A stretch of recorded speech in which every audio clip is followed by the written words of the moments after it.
बघा, कुणाल कामरा हा एक वाह्यात बोलणारा माणूस आहे. त्यांनी पूर्वी देखील अशाच प्रकारच्या गोष्टी केलेल्या आहेत आणि आज तर म्हणजे त्यांनी हद्द केलेली आहे. माननीय एकनाथजी शिंदे यांचा जो प्रवास आहे ना, एक शेतकरी पुत्र, रिक्षावाला ते महाराष्ट्राचे मुख्यमंत्री, हा प्रवास कोणाला तरी पाहवत नाहीये. हे त्यांचं जे कर्तृत्व आहे ते कोणाला पाहवत नाहीये. कारण काही लोक सोन्याचा चमचा घेऊन जन्माला आलेले आहेत आणि त्यांना कुठेतरी खटकतंय की एक सर्वसाधारण मनुष्य शिवसेनेच्या मार्फत आज मुख्यमंत्री होऊ शकतो. बाळासाहेब ठाकरे असते तर त्यांना हे नक्कीच आवडलं असतं. परंतु हा जो कुणाल कामरा जो आहे, नंतर तो आता संविधानाचं पुस्तक हातात घेऊन फोटो काढतोय. म्हणजे संविधानाचं पुस्तक हातात घेतलं म्हणजे कोणी कोणाला शिव्या देऊ शकतं का? मी पण एक संविधानाचं पुस्तक हातात घेते आणि उद्या कुठल्या तरी मोठ्या व्यक्तीवर किंवा कोणावरही, कोणाच्याही घरातल्या व्यक्तींवर जाऊन शिव्या देणार आहे, चालणार आहे का? संविधानाने हे अधिकार दिले आहेत का? आपल्याकडे अनेक गीतकार, कविताकार, शेरो शायरी करणारे कलाकार अनेक झालेत. अजूनही शेरो शायरीचे कार्यक्रम चालतात. सरकारवर टीका केली जाते, परंतु ते काही मर्यादा असतात, त्याची काही शब्दरचना असते जी कुठेतरी सुसंस्कृतपणा पण असतो त्यामध्ये.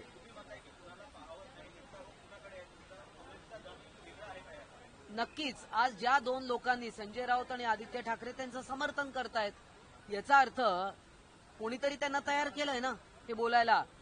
मग जेव्हा मलिष्का तुमच्याबद्दल जे गीत रचलं होतं, त्यानंतर कंगना राणावतच्या पण जाऊन तुम्ही ऑफिसची तोडफोड याच्या बीएमसीच्या तर्फे करायला लावली, मग याचा काय अर्थ आहे?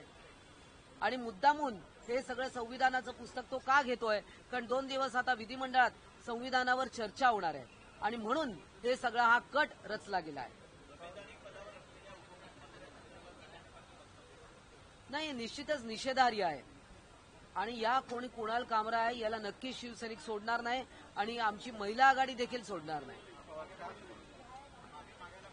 त्यांनी निश्चित माफी मागायला पाहिजे, त्यांनी नाक रगडून माफी मागायला पाहिजे आणि ते ट्विट अजूनही त्यांनी विड्रॉ केलेलं नाहीये, त्यांनी ते डिलीट केलेलं नाहीये. याचा अर्थ त्याला नक्कीच कोणाचं तरी भक्कम पाठबळ आहे.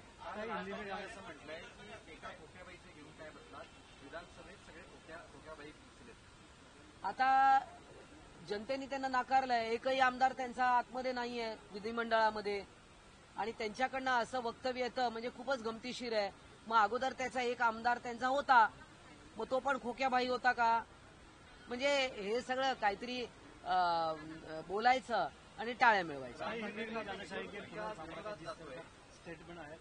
कुणाल सामरा जो एक स्टैंड अप कॉमेडियन है, हम तो पहले से बोल रहे हैं कि ये स्टैंड अप कॉमेडियंस पे कोई सेंसरशिप होना चाहिए, क्योंकि किसी पर भी गीत बनाना, अपमानित करना, उस गीत के द्वारे गाली भी उसने दी है और इसीलिए ऐसे जो कुणाल कामरा, ये एक प्रवृत्ति है, मगर इस प्रवृत्ति के पीछे जो लोग हैं संविधान का पुस्तक लेकर जिन्होंने फेक नैरेटिव स्प्रेड किया महाराष्ट्र में, आज वो सारे एक्सपोज हो गए. अभी देखो, संजय राउत और आदित्य ठाकरे ने सपोर्ट किया है उसको, तो किसने तैयार किया? जब कार्यकर्ते खत्म हो गए तो एक कॉमेडियन को हायर कर लिया. आता ते शो काय फुकट होता का? त्या शोच्या माध्यमातून म्हणजे एखाद्याला शिवीगाळ करायची, वाटेल ते बोलायचं आणि त्यातनं पैसे कमवायचे, ही कला आहे का? धन्यवाद.